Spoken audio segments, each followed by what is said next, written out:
गौतम अडानी भारतीय उद्योगपति और अडानी समूह के अध्यक्ष हैं, जो भारत के सबसे बड़े और सबसे प्रभावशाली व्यवसायियों में से एक माने जाते हैं। उनकी संपत्ति और व्यवसाय की सफलता एक लंबी और दिलचस्प यात्रा का परिणाम है। अडानी समूह का विस्तार पोर्ट्स, ऊर्जा, कोयला, हवाई अड्डे, डेटा सेंटर और अन्य प्रमुख क्षेत्रों में हुआ है। 1. शुरुआत और परिवार का बैकग्राउंड। गौतम अडानी का जन्म 24 जून 1962 को अहमदाबाद, गुजरात में हुआ था। उनके परिवार का व्यापार में कोई बड़ा इतिहास नहीं था। उनका परिवार मध्यम वर्गीय था और उनके पिता का कारोबार कपड़े का था। गौतम अडानी ने अपनी शुरुआती शिक्षा अहमदाबाद से प्राप्त की और फिर दिल्ली में एक छोटे से कॉलेज में प्रवेश लिया, लेकिन पढ़ाई में उनकी रुचि कम थी और वे जल्दी ही घर लौट आए। इसके बाद उन्होंने व्यापार की ओर रुख किया। 2. व्यवसाय में कदम रखना। अडानी ने शुरुआत में मुंबई में हीरे के व्यापार में कदम रखा। उन्होंने इस व्यवसाय को एक ट्रेडिंग कंपनी के रूप में शुरू किया, लेकिन जल्द ही उन्होंने अपनी रणनीति बदल दी और गुजरात के कांडला पोर्ट पर ध्यान केंद्रित किया, जहां उन्होंने अपनी पहली बड़ी सफलता प्राप्त की। यह 1980 के दशक के अंत में हुआ। 3. अडानी पोर्ट्स और लॉजिस्टिक्स। गौतम अडानी ने अपने व्यवसाय की नींव कांडला पोर्ट के साथ रखी और इसके बाद उन्होंने भारत के प्रमुख बंदरगाहों का अधिग्रहण करना शुरू किया। Adani ports and special economic zone limited (APSIZ) का गठन हुआ और यह भारतीय बंदरगाहों का सबसे बड़ा ऑपरेटर बन गया। उन्होंने अपनी कड़ी मेहनत और रणनीतिक निवेश से अडानी पोर्ट्स को भारी मुनाफा कमाने वाली कंपनी में बदल दिया। 4.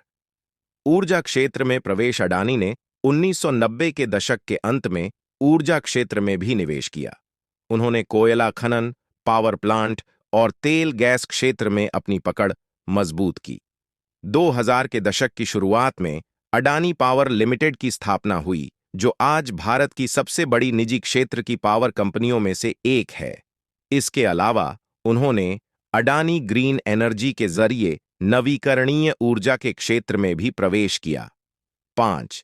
अडानी समूह का विस्तार। 2000 के दशक के मध्य में अडानी समूह ने अपनी गतिविधियों का दायरा और बढ़ाया, जिसमें एयरपोर्ट्स, डेटा सेंटर और कृषि क्षेत्र जैसे विभिन्न नए उद्योग शामिल थे। उन्होंने भारत में बड़े हवाई अड्डों का अधिग्रहण किया, जिनमें मुंबई, दिल्ली और अहमदाबाद हवाई अड्डे प्रमुख हैं। यह अडानी के लिए एक बड़ा कदम था, जिससे उनकी संपत्ति और प्रभाव दोनों में इजाफा हुआ। के साथ रिश्ते। अडानी के व्यापारिक साम्राज्य के विस्तार को लेकर कई बार आलोचनाएं भी हुई हैं, खासकर उनके सरकारी अधिकारियों और राजनीतिक नेताओं के साथ रिश्तों को लेकर। हालांकि अडानी ने हमेशा दावा किया है कि उनका व्यवसाय पूरी तरह से कानूनी और पारदर्शी है। कुछ आलोचकों का मानना है कि उन्होंने सरकार की नीतियों का लाभ उठाकर अपनी कंपनियों को फायदे में रखा है। 7वें गौतम अडानी की संपत्ति का विस्फोट। अडानी की संपत्ति में 2010 के बाद भारी वृद्धि हुई। 2020 के दशक के आरंभ में अडानी को भारत के सबसे अमीर आदमी के रूप में पहचाना जाने लगा और उनका नाम दुनिया के सबसे अमीर व्यक्तियों की लिस्ट में शामिल हो गया। उनका समूह विभिन्न क्षेत्रों में निवेश और विस्तार करता जा रहा है और उनकी कंपनियों ने लाखों करोड़ों रुपए का मुनाफा कमाया। 8. हालिया घटनाएं और विवाद।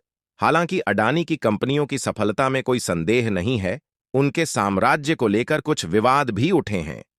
2023 में एक अमेरिकी financial research firm Hindenburg research ने अडानी समूह के खिलाफ एक रिपोर्ट जारी की, जिसमें उनके वित्तीय व्यावहारिकताओं और बाजार में हेरफेर के आरोप लगाए गए।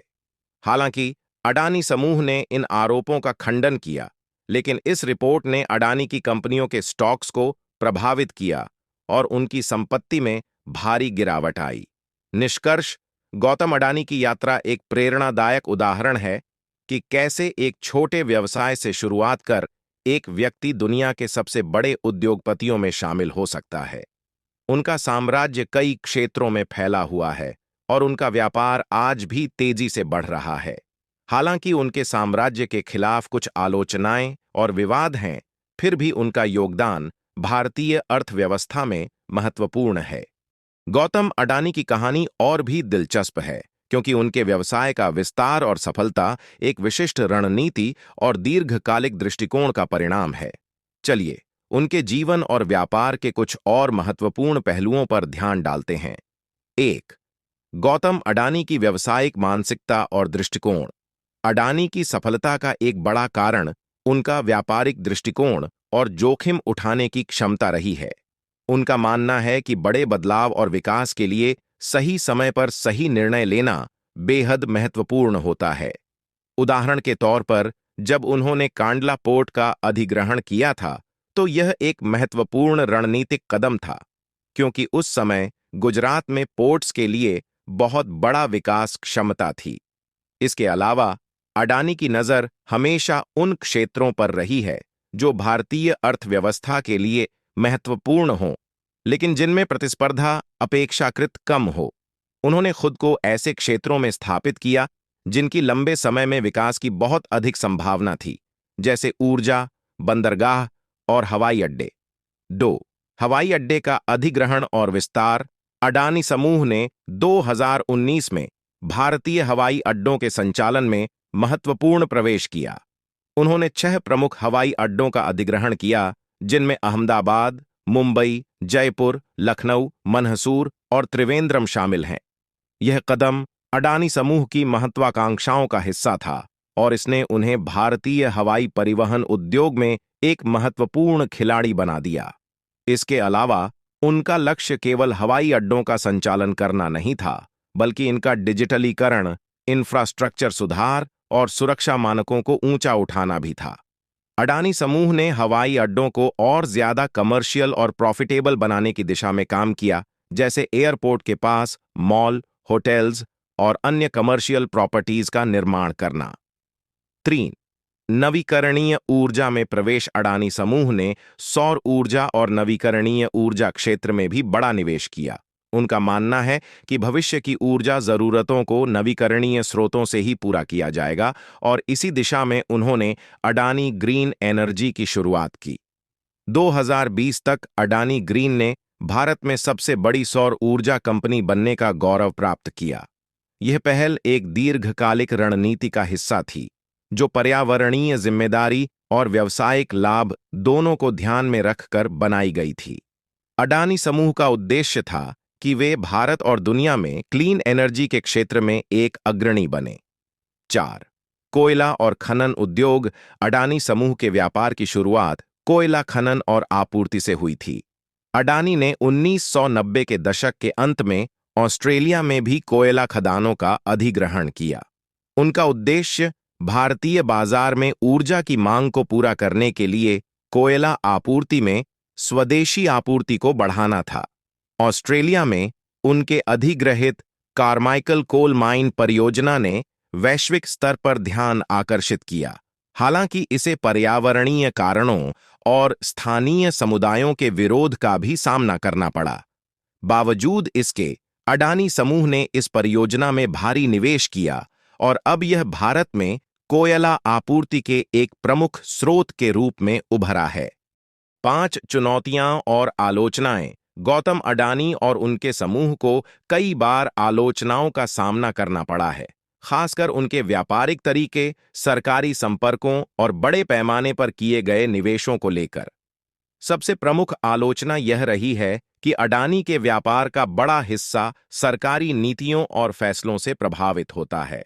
हिंडनबर्ग रिसर्च रिपोर्ट 2023 ने अडानी समूह पर कई गंभीर आरोप लगाए, जिनमें उनके द्वारा शेयर बाजार में हेरफेर, वित्तीय पारदर्शिता की कमी और कुछ संदिग्ध व्यापारिक प्रथाएं शामिल थीं। हालांकि अडानी समूह ने इन आरोपों का खंडन किया और इसको एक दुर्भावनापूर्ण हमला करार दिया, लेकिन रिपोर्ट ने उनकी कंपनियों के शेयरों पर भारी दबाव डाला और उनकी संपत्ति में गिरावट आई। 6. वैश्विक दृष्टिकोण और भविष्य। गौतम अडानी का व्यवसाय अब केवल भारत तक सीमित नहीं है, बल्कि उन्होंने वैश्विक स्तर पर भी अपने पंख फैला लिए हैं। उनकी कंपनी का उद्देश्य वैश्विक बाजार में अपनी उपस्थिति को और मजबूत करना है। उदाहरण के लिए, उन्होंने ऑस्ट्रेलिया में कोयला खनन परियोजना के अलावा अफ्रीका, मध्य पूर्व और यूरोप में भी निवेश के अवसरों की तलाश शुरू कर दी है। अडानी समूह ने न केवल निवेश की रणनीतियों में विविधता लाई है, बल्कि उनका लक्ष्य सतत विकास और समाज की भलाई पर भी है। वे लगातार अपनी कंपनियों को पर्यावरण के प्रति जिम्मेदार, सामाजिक रूप से संवेदनशील और वैश्विक व्यापारिक मानकों के अनुरूप बनाने की कोशिश कर रहे हैं। निष्कर्ष, गौतम अडानी का साम्राज्य और उनकी संपत्ति की वृद्धि भारत की तेजी से विकसित होती अर्थव्यवस्था का प्रतीक है। वे एक ऐसे उद्यमी हैं जिन्होंने न केवल जोखिम उठाया, बल्कि सही समय पर सही निर्णय लेकर अपने व्यापारिक साम्राज्य को विश्व स्तर पर स्थापित किया। उनका जीवन और व्यापार यह दर्शाता है कि व्यवसाय की सफलता केवल आर्थिक संसाधनों तक सीमित नहीं होती, बल्कि एक दूरदर्शी दृष्टिकोण, कड़ी मेहनत और लगातार प्रयास की जरूरत होती है। हालांकि उनके साम्राज्य को लेकर विवाद और आलोचनाएं हैं, फिर भी उनका व्यापारिक कौशल और दृष्टिकोण भारतीय व्यापार जगत में एक महत्वपूर्ण मील का पत्थर है।